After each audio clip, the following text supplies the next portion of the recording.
Écoute-moi bien. Il est écrit en Jean chapitre 1, les versets 3 et 4. En elle était la vie était la lumière du monde. La lumière, lui, dans les ténèbres, et les ténèbres ne l'ont point réussi. Alors, dans ces passages, après que l'apôtre euh, Jean explique que la parole au commencement était avec Dieu, et il vient encore expliciter en disant que dans la parole, il y a la lumière et il y a la vie. Et cette vie-là, c'est la lumière du monde. Et lorsque cette parole-là vient dans le monde, il donne la lumière et le monde ne le reçoit pas. Alors, c'est le cas aujourd'hui que le monde n'est pas, ne reçoit pas la parole.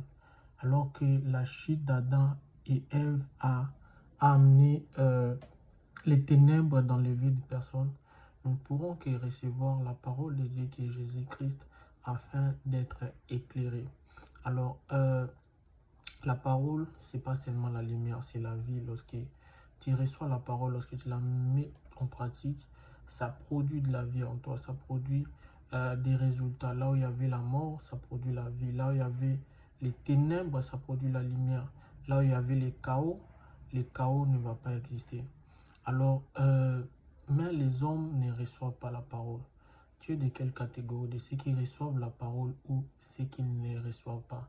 Si tu reçois la parole et que tu la laisses la place dans ta vie, tu as la solution, tu as la lumière, tu as la vie. Mais si tu ne laisses pas la parole ancrée en toi, prendre place dans ta vie, tu vis dans les ténèbres et cela n'est pas bon pour toi.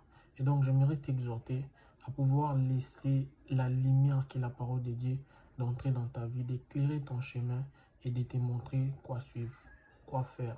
Que Dieu te bénisse.